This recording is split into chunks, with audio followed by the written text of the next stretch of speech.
নমস্কার, সবাইকে প্রীতি ও শুভেচ্ছা জানিয়ে ক্যালকাটা ডায়ালগস থেকে পেশ করছি এখনকার প্রতিবেদন। আমি মনোজ দাস। এখনকার আলোচনার বিষয় আমেরিকা স্বপ্নের দেশ থেকে দুঃস্বপ্নের দেশ হয়ে গেল কি? অবৈধ অভিবাসীদের হাতে পায়ে শিকল বেঁধে কি আমেরিকা ফেরত পাঠাচ্ছে? প্রিয় দর্শক, আপনারা ইতিমধ্যে জেনেছেন পৃথিবীর বিভিন্ন দেশ থেকে অবৈধভাবে আমেরিকায় প্রবেশ করে যারা বাস করছিলেন সেই ইললিগ্যাল মাইগ্রান্টদের তাদেরকে চিহ্নিত করে দেশে ফেরত পাঠাবার প্রক্রিয়া শুরু করে ফেলেছেন ট্রাম্প প্রশাসন। আমেরিকার কাছের দেশগুলোর ক্ষেত্রে এই কাজ প্রথমে শুরু হয়, আর দূরের দেশের মধ্যে এই প্রক্রিয়া শুরু হলো ভারতকে দিয়ে। প্রসঙ্গত জানাই, বিভিন্ন আন্তর্জাতিক সূত্র থেকে পাওয়া খবর অনুযায়ী আমেরিকায় অবৈধভাবে গিয়ে বসবাস করছেন ৭৫,০০০-এর বেশি ভারতীয়, এবং সংখ্যায় এরা পৃথিবীর সমস্ত দেশের মধ্যে তৃতীয় স্থানে। বেসরকারি সূত্র যেমন পিউ রিসার্চ, তার এস্টিমেট অনুযায়ী আমেরিকা ও ভারত সরকারের সূত্র মতে না পাওয়া গেলেও এই পিউ রিসার্চ বলেছে ৭৫,৪২৫ জন তারা ভারতীয় অবৈধভাবে আমেরিকাতে আছেন। এখনো পর্যন্ত যদিও আমেরিকার ও ভারতের সরকারি সূত্র মতে ১৮,০০০ জন ভারতীয়কে অবৈধ বলে দুই দেশই মেনে নিয়েছে, এবং এদেরকে ধাপে ধাপে ফেরত পাঠানো হবে। এই ধাপে ধাপে ফেরত পাঠানোর মধ্যে প্রথমে ১০৪ জনের প্রথম দলটি পাঞ্জাবের অমৃতসর বিমানবন্দরে এসেছে গত বুধবার ৫ই আগস্ট বিকালে। আমেরিকার সামরিক বাহিনীর C-170 বিমানে করে তাদেরকে পাঠানো হয়েছে। এটা যুদ্ধ বিমান নয়, এটা সামরিক বাহিনীর বিমান। একটা কথা, ভারতে অনেকেই ধরে নিয়েছেন যে এভাবে অবৈধ ভারতীয় অভিবাসীদের আমেরিকা থেকে ফেরত পাঠানোর ঘটনা বুঝি এই প্রথম শুরু হলো। আদতে তা নয়। এর আগেও ফেরত পাঠানো হয়েছে এই ইললিগাল ইমিগ্রান্টদের।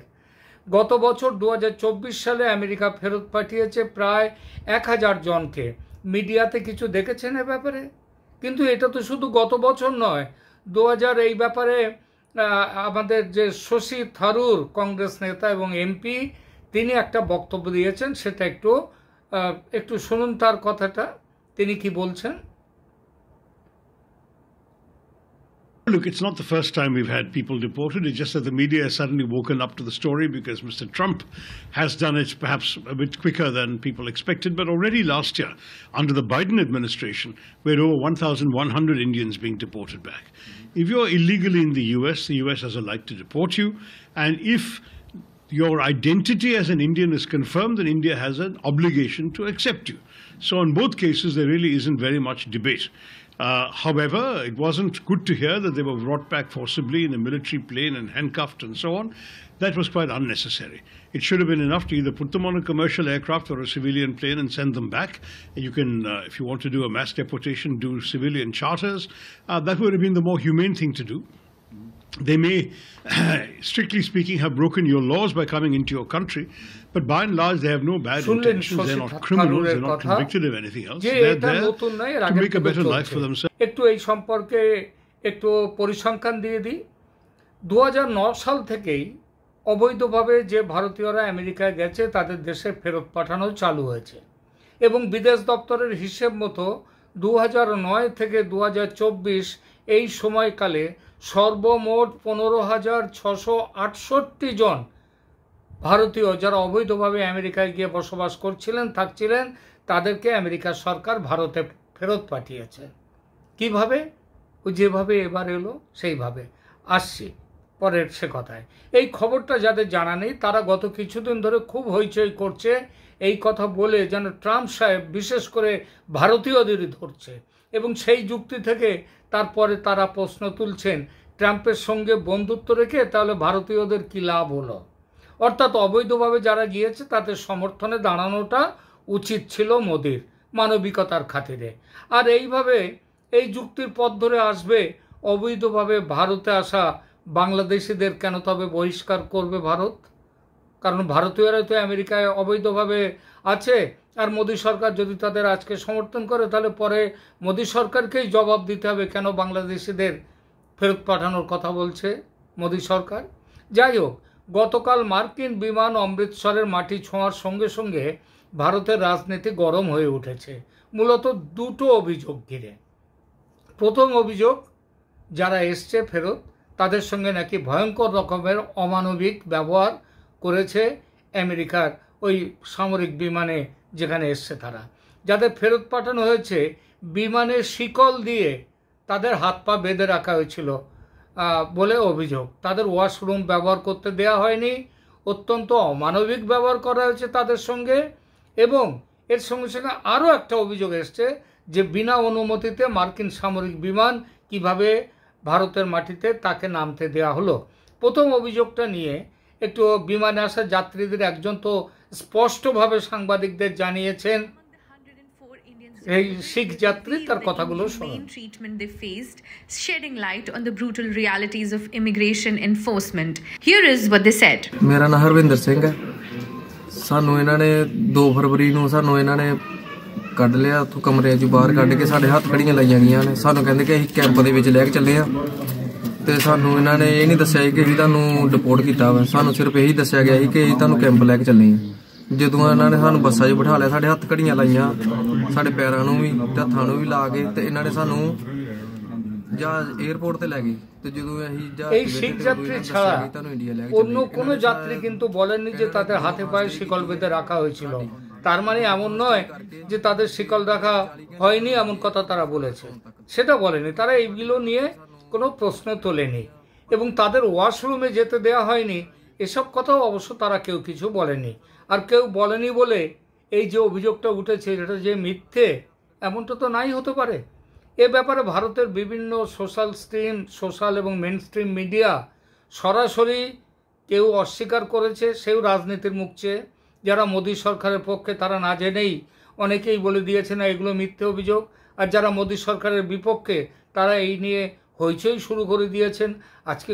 আজকে তো পার্লামেন্টে এই নিয়ে ভয়ঙ্কর রকমের গোলমাল হয়ে গেল, ভীষণ রকমের গোলমাল। বিরোধীরা একেবারে সরকারকে চেপে ধরেছে এবং শেষ পর্যন্ত সরকারের পক্ষ থেকে বিদেশমন্ত্রী এস জয়শঙ্করকে এই ঘটনার জন্য সাফাই পর্যন্ত দিতে হলো যে কি হয়েছে না হয়েছে। এবং কি হয়েছে না হয়েছে সেটা জানলে, আগে যদি জানতো তাহলে যারা এর বিরুদ্ধে গতকাল থেকে বলছে যে না এরকম কোনো ঘটনা ঘটেনি তাদের ভুলটা ভাঙতো। তারাও অন্তত বলতে পারতো যে হ্যাঁ সত্যি এরকম ঘটনা ঘটেছে।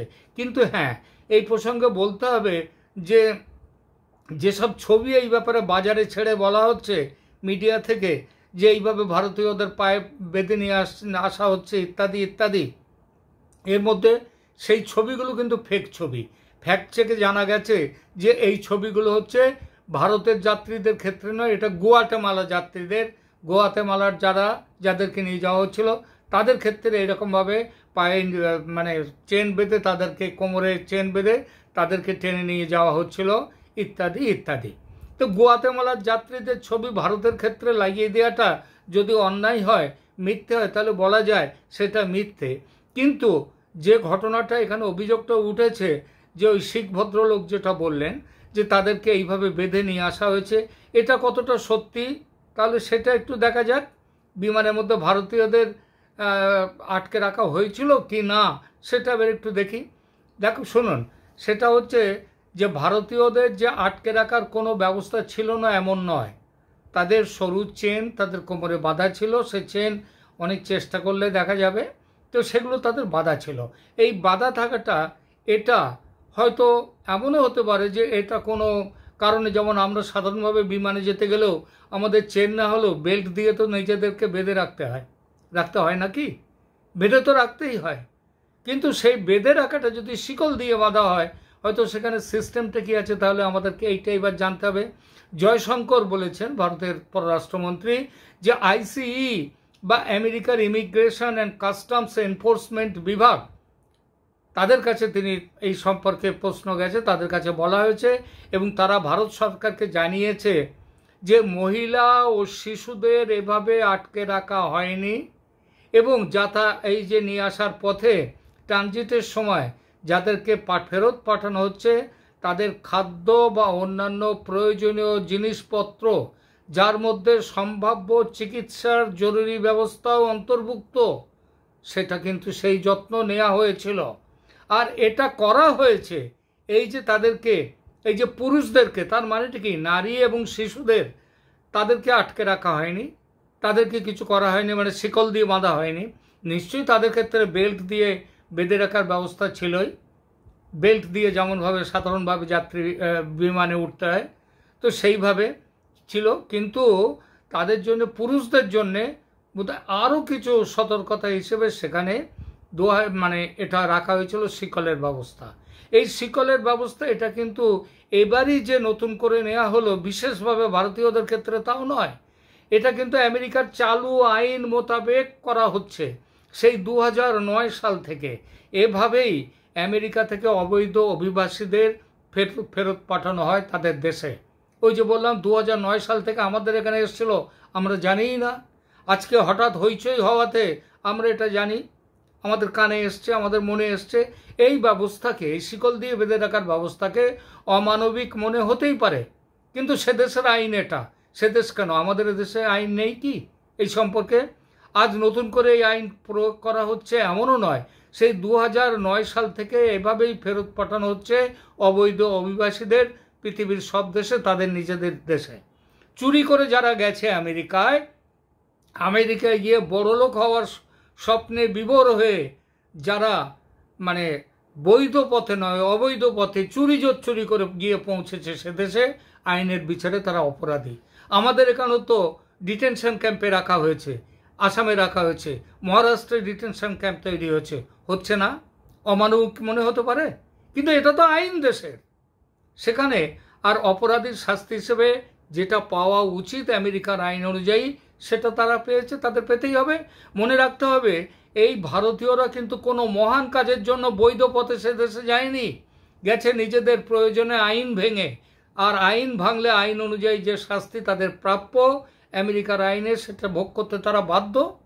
ভারতীয় হিসেবে এটা আমাদের খারাপ লাগতে পারে যে ভারতীয়দের কোমরে দড়ি বেঁধে শিকল বেঁধে ফেরত পাঠানো হচ্ছে, অমানবিক লাগতে পারে, কিন্তু এতে ভারতের প্রতি আলাদাভাবে কোনো অত্যাচার করেনি আমেরিকা। বরং তাদের যখন হাঁটিয়ে নিয়ে এসেছে তখন কোমরে না বেঁধেই হাঁটিয়ে নিয়ে এসছে। দূরপাল্লার বিমানের নিরাপত্তার জন্য ব্যবস্থা অনেক কিছু নিতে হয়। যদি মনে করুন সেখানে যদি কোনো যাত্রী, পুরুষ যাত্রী, কেন পুরুষ যাত্রীদের বেঁধে রাখার ব্যবস্থা করা হয়েছিল? কারণ পুরুষ যাত্রীরা সেখানে যদি হঠাৎই অ্যাডামেন্ট হয়ে যায়, ভায়োলেন্ট হয়ে যায়, তাদের হাত থেকে তো বিমানকে তো মাঝ আকাশে তো বিমানকে কখনো তাদের মানে বিপদের মুখে ফেলে রাখা যায় না। এক একজন এখান থেকে গেছে 70 লাখ, 80 লাখ, 40 লাখ, 50 লাখ তো বটেই, টাকা দিয়ে সমস্ত সম্পত্তি বিক্রি করে, ধার করে, সব কিছু করে, কিছু এজেন্টদের দিয়ে তারা টাকা দিয়ে তারা আমেরিকায় পৌঁছতে গেছে। তো তারা তো শেষ পর্যন্ত এই টাকাও গেল, আমেরিকাও থাকতে পারলো না। তারা যদি হঠাৎ ভায়োলেন্ট হয়ে যায় মাঝ আকাশে, তাহলে কি হবে? কি হবে তাহলে? ব্যবস্থা তো রাখতে হবে। বরং আমি তো বলবো যে এই নিরাপত্তার জন্য এই ব্যবস্থা জরুরি, এই ব্যবস্থা তারা ঠিক করেছে।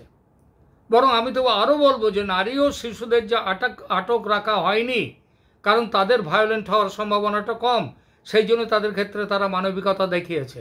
অর্থাৎ আইনের ঊর্ধ্বে উঠে তারা মানবিকতা দেখিয়েছে এই দুই সম্প্রদায়ের প্রতি, নারী ও শিশুদের প্রতি। এবং দ্বিতীয় অভিযোগ আবার উঠেছে, সেটা হচ্ছে সামরিক বিমান কেন বিনা অনুমতিতে ভারতে নামলো।